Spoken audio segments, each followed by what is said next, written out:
From athletes to authors, innovators to icons, we connect with those who help shape the South's culture, revealing the stories of their lives, their journeys, their triumphs and tragedies, what molded them into who they are today. Broadcasting across the Southeast, telling the South stories. This is where their stories live. Authentically off-script and personally illuminating. This is Audibles with Jason Scarborough. This week on Audibles, Ann Claiborne.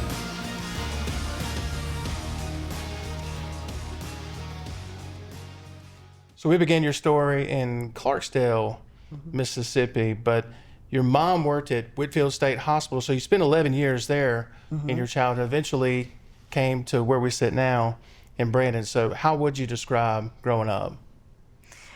Growing up in the South, especially in a small town like Brandon in the 80s, was something that I really didn't appreciate until I got outside. So when I lived here, it seemed very stifling, but now I see the beauty in it. I mean, what a beautiful experience to be able to run the streets of Crossgates, and out in the country without constant supervision and cell phones. And so I think it was a beautiful childhood, honestly. You're the youngest of how many kids? 6, youngest of 6. God bless your mom. Right. So how would you describe your siblings and your relationship with them growing up? We're spread out quite a bit. So Yeah. My oldest was 9 years older than me, and so it was very spread out. We got to know each other as adults in a way that we didn't know as kids. Now, my sister that's closest in age to me, Andrea, she's only 3 years older, and we're thick as thieves. She's my hide the body girl. Everybody needs one of those. Yes, they do. Yeah. How would you describe yourself as a child? Hell on wheels. God bless my parents and my siblings. So I was diagnosed with ADHD, very hyperactive, a lot to handle. I'm a big thinker, even as a child I was, and so I think I kept them on their toes, truly. What were your interests when you were growing up? Everybody has interests when they're a kid. I want to be that one day, or I want to do this, but what were your interests as a child? So I grew up in a dance studio, and so dance was my whole life. And I didn't play any sports, so dance was my sport. I just knew that I wanted to do something big. I felt like I was meant for something big, and I just had to figure out what it was. I know a little bit of the answer to this question because we actually went to high school together for those watching. If someone watching, if they were to meet Ann Claiborne in high school, who would they meet? I will say in high school I was probably extremely insecure. Didn't feel like I fit in anywhere. Didn't know who I was or really what I wanted to be. And I kept trying to be what everybody else wanted me to be. And it made me unhappy. It wasn't until I figured out that I don't have to please other people, I have to please myself first. And that helped me to build confidence and start to really blossom into a woman that I valued. What were your goals, ambitions, dreams, if you will, coming out of Brandon High School? I just wanted to get out. Yeah. I wanted to get out of high school. I wanted to get out of Brandon. I wanted to go see what the world had to offer. I knew that I didn't necessarily belong here. Even though I loved growing up in the South, I just knew that I didn't belong here. So. And I've heard you say in other places, your mom was a dietitian, but I've heard you say that wasn't really the field that you really wanted to pursue, at least growing up. But why is that? It was boring. That just seemed like the most boring job ever. But it was something that, because I was exposed to it so much, I just naturally knew more about nutrition than the average person. I mean, I remember growing up thinking how mistreated I was because everyone else had Doritos and Twinkies and, snackables and stuff in their lunch boxes, and we had tuna fish sandwich and carrot sticks. And I remember thinking my mom must have hated us, and now I'm so thankful because it has led me to live a much healthier lifestyle. If Mom's watching, good job, Mom. Thank you, Mom. Way to go.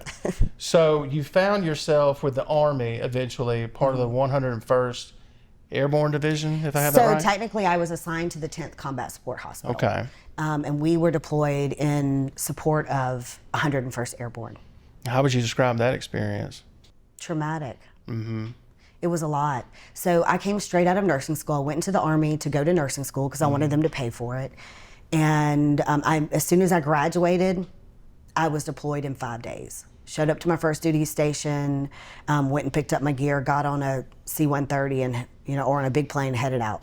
And so I didn't actually know how to be a soldier. I had been in nursing school the whole time. So I had to figure out how to be a soldier in the desert. And it was full-on conflict, rolled up to Mosul, Iraq, at the end of an airfield. So I had to figure out who I was very quickly. The beauty of all that was it really taught me what I was made of. Because I got there and I saw these other grown men in high positions, respectable manly men come back with 1,000-yard stare.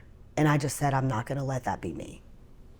And so what do I need to do to protect myself? I said, well, I'm going to control what I can control. And that's when I just started working out a lot.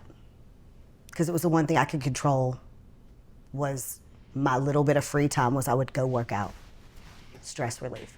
You did that for 10 years? Is that right? Yeah. I was an Army nurse for 10 years. That's a long time to do that.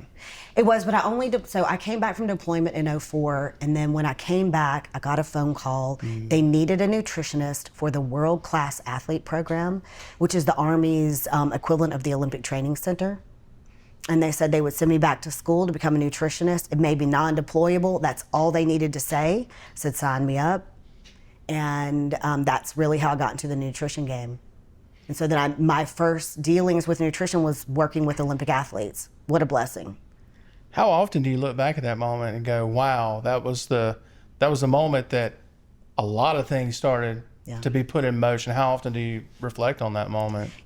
Probably not as much as I should. Really? But I am so thankful. As much as I say I would never volunteer to go into the Army again, I'm so proud that I did it, but it really taught me a lot about myself and provided a lot of great opportunities for me. So I want to go inside the early days and weeks of creating this concept that it's now become such a huge success for you, and those early days are so important. So when you're planning and you're creating something, it starts to add up to days, weeks, months. How would you describe your process of building this business? When you look back to those early days, how would you describe your process and really the approach to getting it kick-started? Trial and error. Yeah. Honestly, I had a skill set. It was something that I just was naturally good at and passionate about. And they say if you love what you do, you never work a day in your life.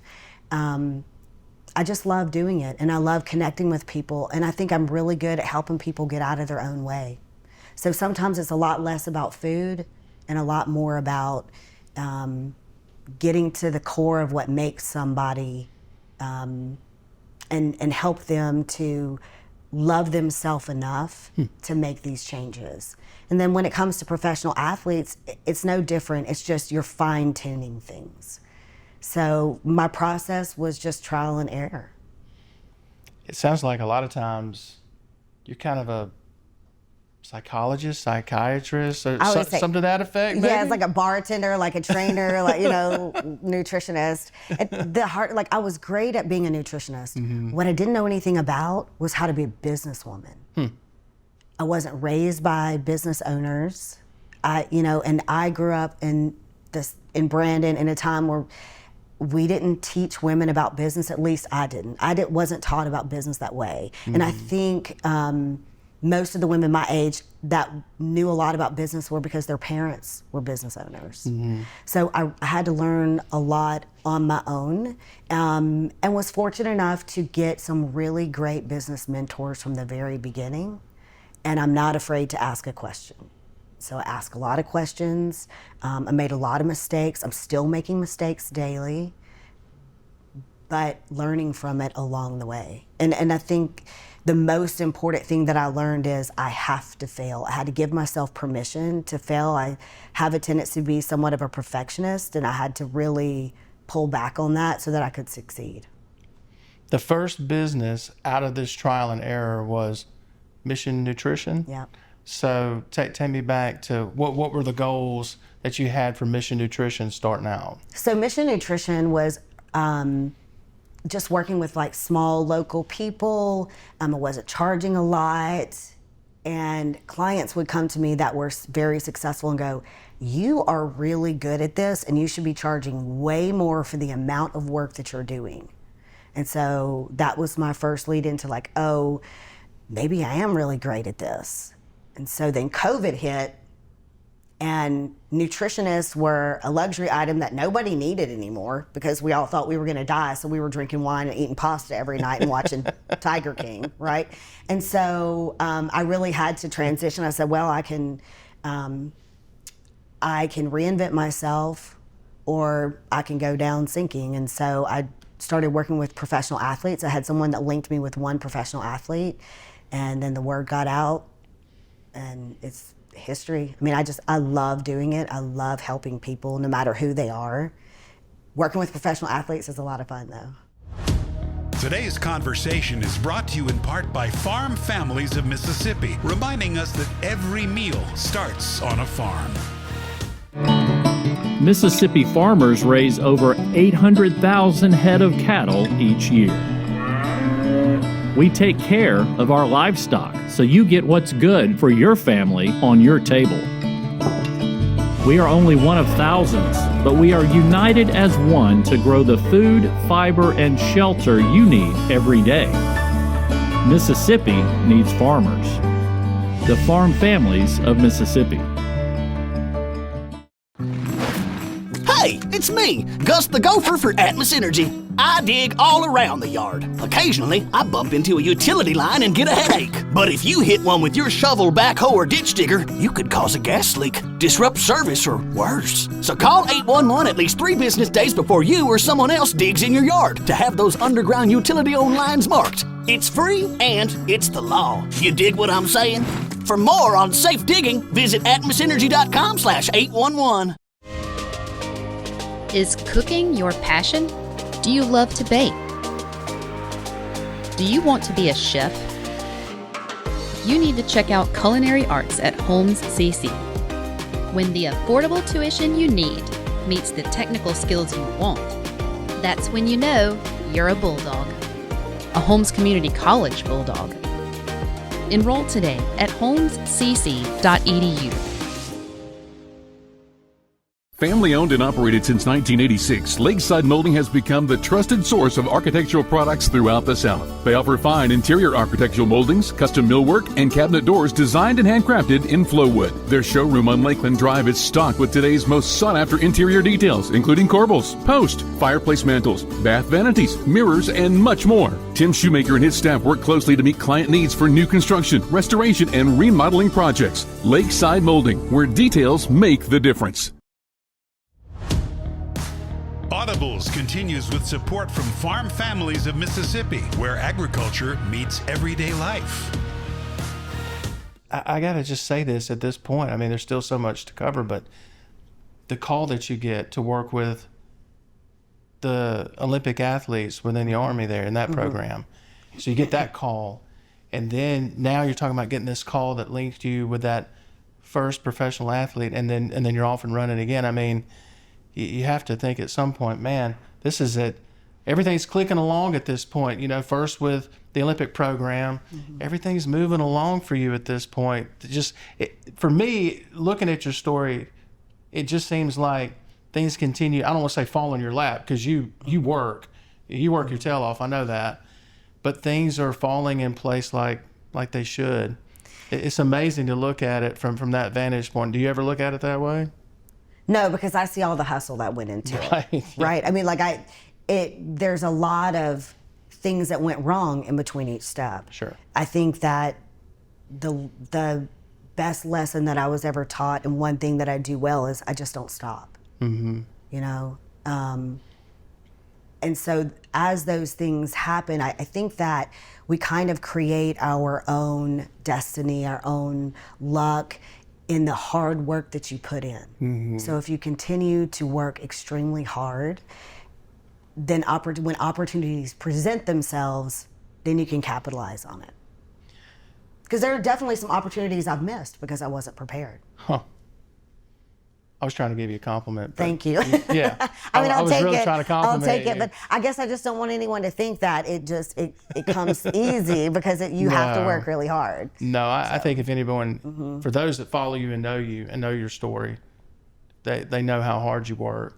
You know, and you've talked about the business really starting to boom. You talked about COVID.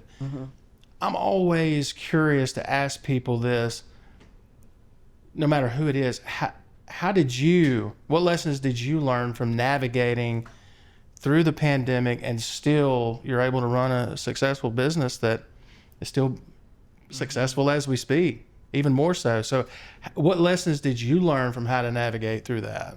During COVID was really like just the beginning of my business. And so I was taking any and all business. So I got to work with lots of different types of clientele. And that helped me to fine tune, like, okay, where's my niche, right? I hate to say this, but like sometimes I still miss the days of COVID, of the isolation and the like little less stress. I think it gave me room to fail without so many eyes on me, if that makes any sense, right? But in the beginning of business, there was less pressure because it was new. So once you get to a certain, once you start accomplishing certain things, then there's an expectation, some self-imposed, but also you feel like others have a certain expectation. So, and the money gets bigger, so failures are more expensive and more eyes on you. So I think in the beginning it was very easy to fail and so very easy to succeed. You've become a victim of your own standard in some ways. That's kind of what I'm hearing. Quite possibly. Yeah. Quite possibly, but it's because I always want more. I want to be able to help more people. And if ever business starts getting tough or draining on me, I remind myself why I do it, what is my why, and how much I love helping people. And I always go back to that, and it helps me to be okay with if I fail at something. Do you think, you said earlier about you just won't stop, you just won't stop. That was the thing I used to get in the most trouble for because I was so hard-headed, but now it serves me well. Yeah, it's paid off pretty well for you. I mean, do you think that's why successful people like you, do you think that's why you are so successful? Because you're constantly raising your own bar, your own expectations. Do you think that's, so the whole victim of your own success, you're constantly raising the bar, so that's why you don't stop. So it's this yin and yang. Does it make sense? Do you kind of see it that way? It does. I mean, I think, I know that I occasionally suffer with imposter syndrome, but so do even my business mentors. And so I think that when I feel that way, there are some days where I'm like, they're going to figure out, I don't really know everything that and it makes you go a little bit harder because I want to be better at it. And so I think that's what keeps me going. But I also refuse to stop because I refuse to fail. I do have a son that's watching me, and I want to show him, hard work pays off, and we just have to keep going. So the framework of customized concierge nutrition, I love that name, by the way. Thanks. The framework was really created during COVID for customized, I'm gonna call it CCN. I love the acronym. So much easier. Yeah. The framework was created during COVID. So take me back to what were some of the early steps you put in place to now push this new venture and to dive in with this new venture that we now know as CCN? So I found that a lot of my clients, as soon as COVID started to wind down, they travel a lot. And the hardest part about keeping track with nutrition is when we get outside of our normal routine. And so I started putting in a lot of white glove type things where when they travel, we stay one step ahead of them and we're doing their nutrition. When they get to a hotel, their food is already there. Their meals are planned. I have pulled the snack bar for those that struggle with a little mini snack bar in the room. It's no longer there. There's some protein bars in its place, right? Just little things like that, and helping them make dining out decisions. those types of it was based off of the needs of my clients. Where are you failing? Where's your biggest challenge? Okay, what can I do to help that person overcome those obstacles? Whether they're self-imposed obstacles or real obstacles, like with the travel and that kind of stuff. So that's just, it really came to fruition after just meeting people's needs. So how can I best help this client stay on track? So for our viewers that might not be fully familiar with CCN, say they get on an elevator with you and they say, all right, so what services do you guys provide? What would the elevator speech be?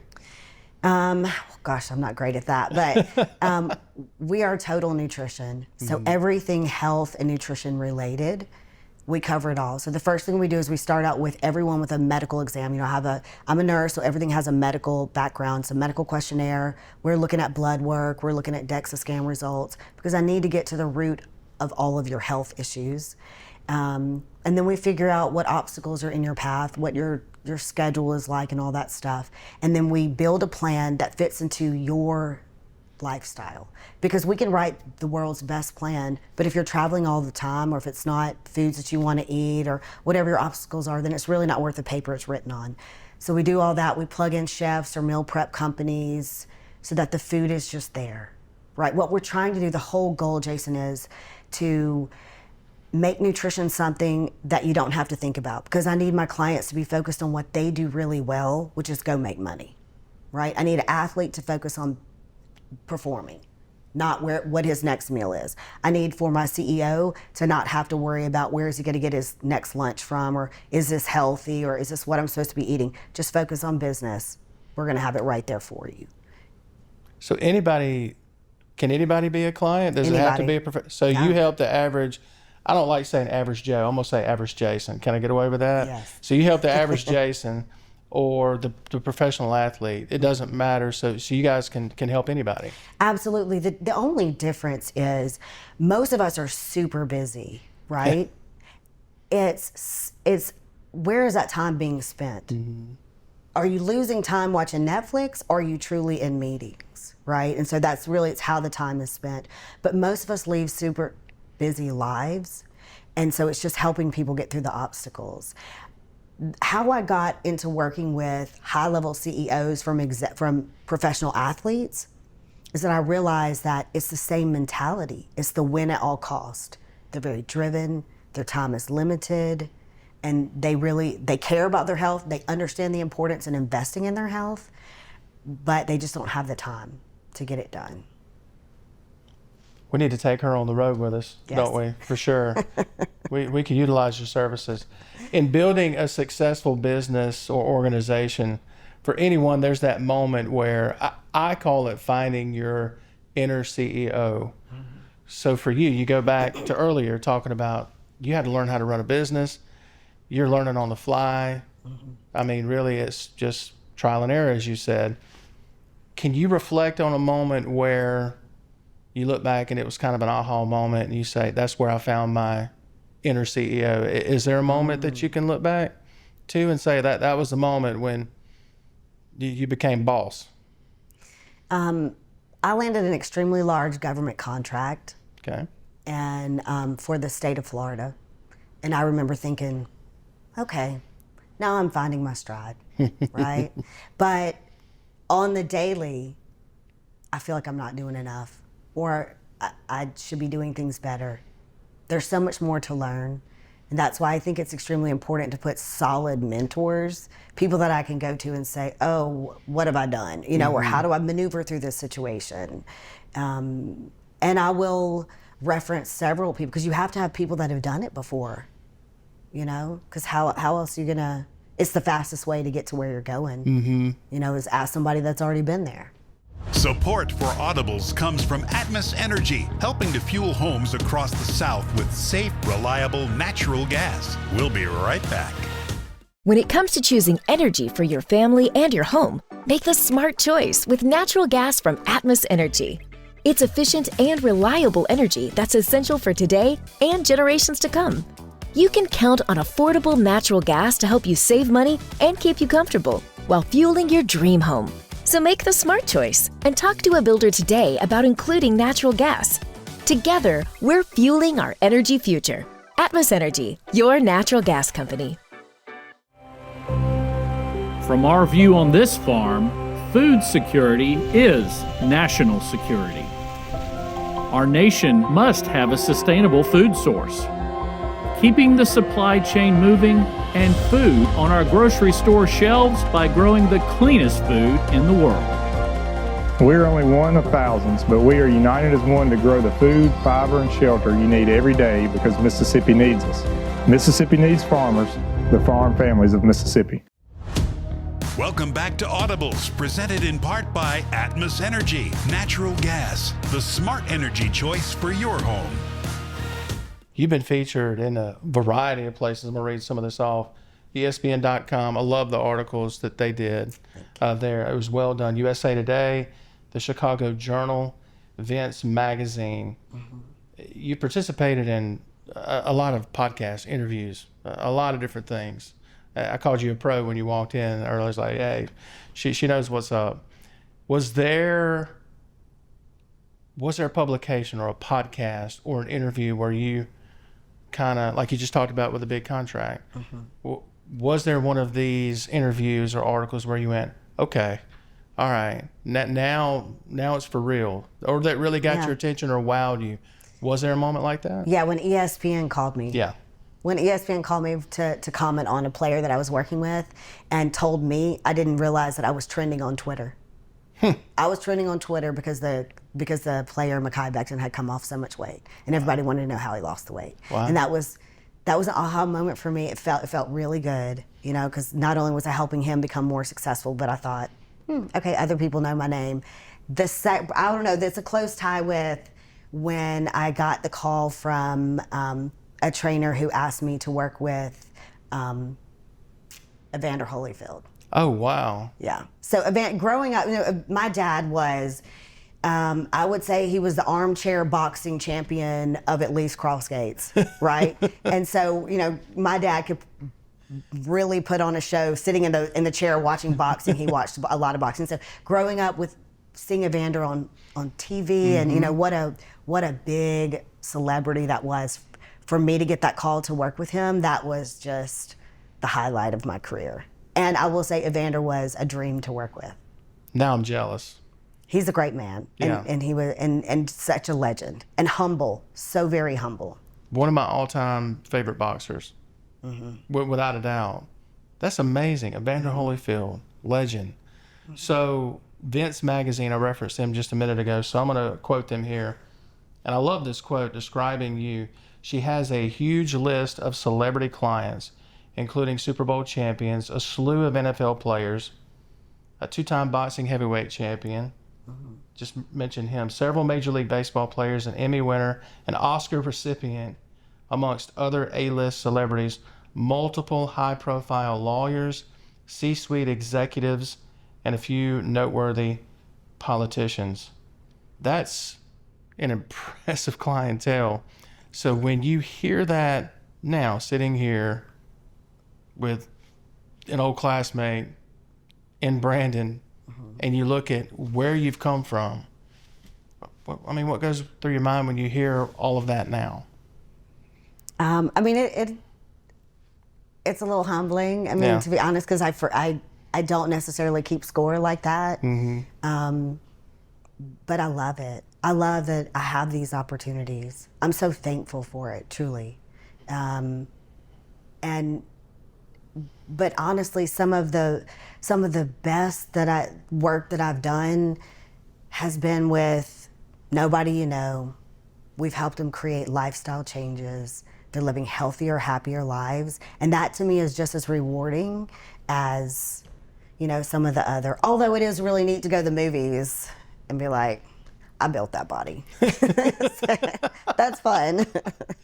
So you and I talked a little bit about this, and if you don't feel comfortable answering, I totally understand.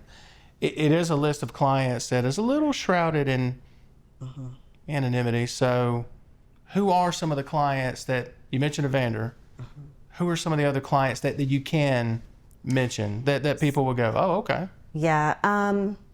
So I will tell you one of my Mississippi favorites is A.J. Brown. Right, yeah. And played for Ole Miss. Now he plays for the Philadelphia Eagles, and he's one of the greatest guys I've worked with. He's just super, super sweet, extremely humble. Love working with him. I also love to work with anyone from Mississippi, and we get quite a few. I always say, you know, they come out of Moss Point. I don't know what they're putting in the water in Moss Point, but if you want them to be a pro athlete, you must raise them there. I try to not name drop as much because I want my clients to feel safe working with me, that I'm not going to put all their business out there. You know, I will say, like, people that have posted about me, once they post about me, then I'll say something about it. But we have Karen Gillian, who I always refer to Karen as she's the hot redhead in Jumanji. So she also is in some Marvel movies and stuff like that. So these are people that have trusted me with their health, and so I truly think that being more quiet about it gives them a safer space, if that makes any sense. It does. What is the biggest obstacle that you face when you're working with professional athletes? What's the biggest obstacle that Communication. Really? They're being pulled in a million different directions. Their schedules are crazy. And so getting a piece of their time is so that I can get the information that I need. Because really what we try to do is be so far behind the scenes that they never really see all the moving parts. They just open up the refrigerator and their food is there, or their chef has their food ready for them, or whatever the case is. I don't want them to have to think about what I'm doing, but to be able to communicate with them and get a moment of their time, whether it's the professional athlete or the super busy, you know, CEO. I mean, time is money. And so I try to take as little of their time as possible, but that's my biggest challenge. That, and then when it's athletes and they're young, so you got to think these guys, some of them are still teenagers, right? I mean, they're just in their early 20s, and now they just got paid $30 million. And so they're out there trying to live their best life, and I have to rein them back in. And sometimes I forget they're still kids. You know, you have to eat your vegetables. You know, I forget, you know, because they take on so much responsibility that you forget their age sometimes.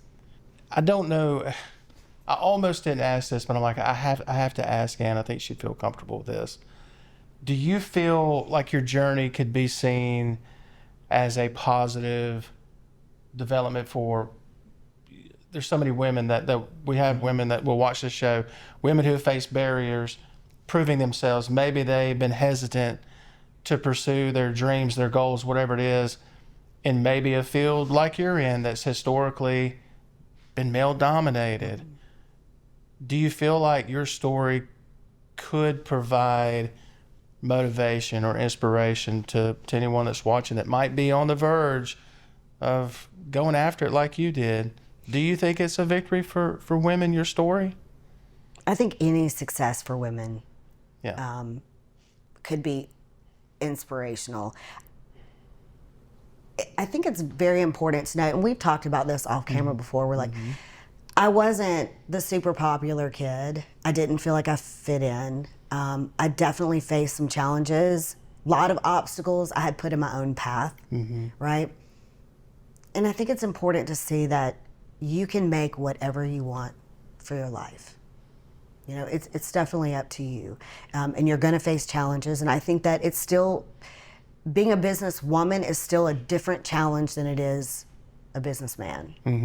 And I think that it's important that we have other businesswomen that we can look up to and ask, you know, for their experiences. So I think it's important for us to talk about the pitfalls just as much as it is the successes. As a businesswoman working in a male-dominated field, you can imagine, like, there are situations that I've had to run across that I can't ask another businessman, hey, how do you deal with this guy sexually harassing you?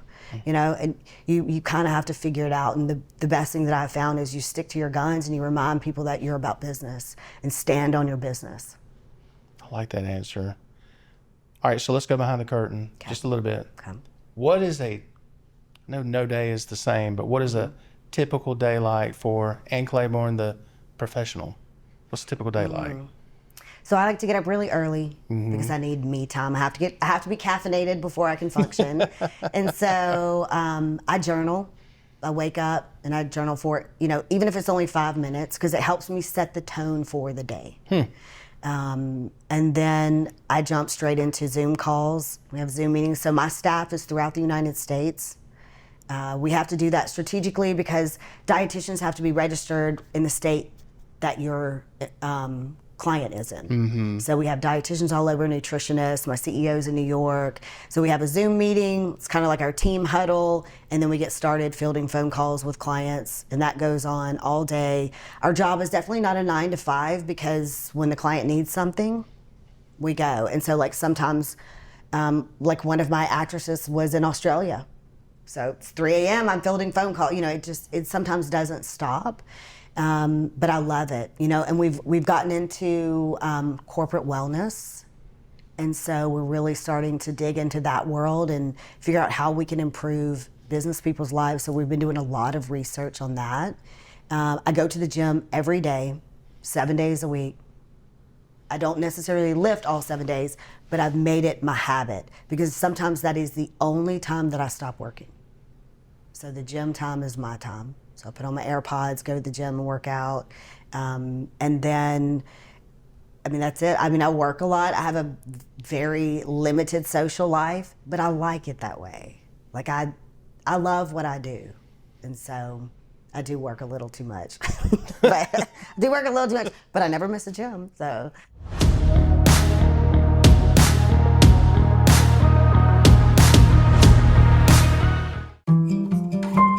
From the seed, and the soil grows row after row.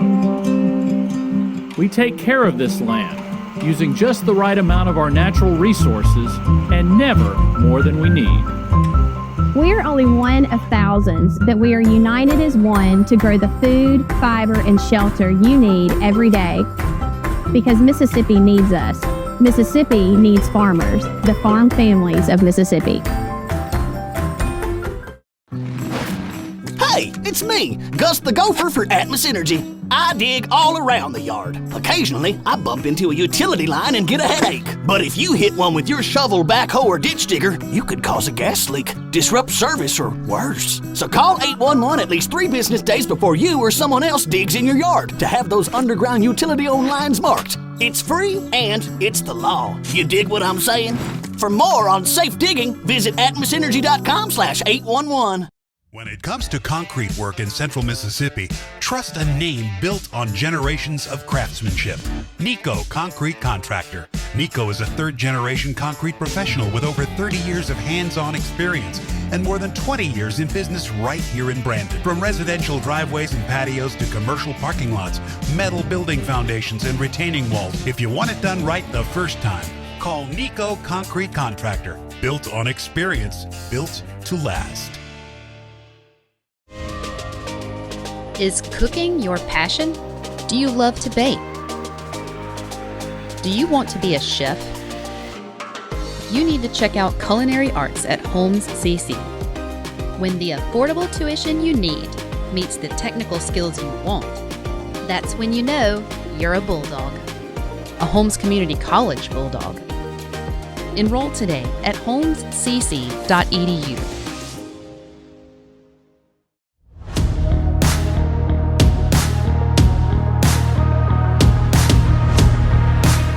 Yeah, leading up to today, the off-camera conversations, it seemed like there's always something going on. Mm-hmm. Like you always are doing something. Yeah, and no I travel matter a lot to you. get to clients. Yeah. Yeah. Mm-hmm. So what's on the playlist when you go work out? I'm just curious, what's on the playlist?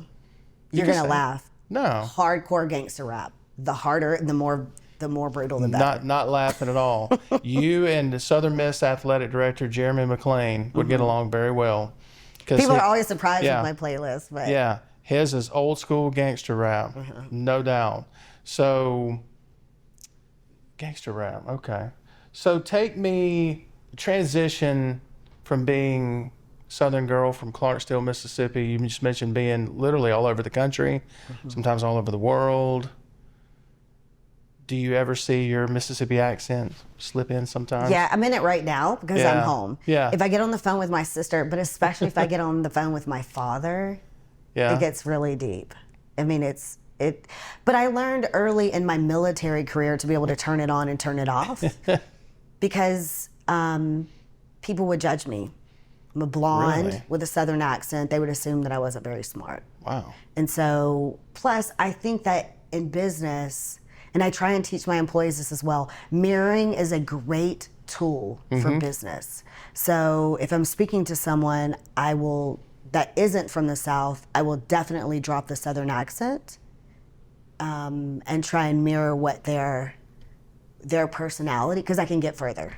It's like the birds of a feather, right? Now, if I need to get something done and I get on the phone and someone has a deep Southern accent, I will kick it in hardcore and get what I want really quickly. So I'm gonna switch it up on you even more. So when you are home and you're not traveling and you're not sitting down with goofball classmates like me doing interviews, what are you like at home? What is your go-to to wind down, chill out, phones off? I know you work all the time, but when you do have those pockets when you like to just chill out, like what do you like at home?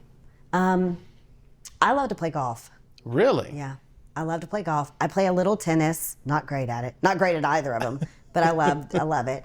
And you know, I love to connect with my inner circle. People usually fill my cup. So, and you know, a lot of my really good friends are still here in Mississippi, and so I will come home or get on the phone with them and just connect. You know, just plug back into my people. You know, and I love to work with my nonprofit, which is Feeding America's Backpack Program. It's very near and dear to my heart.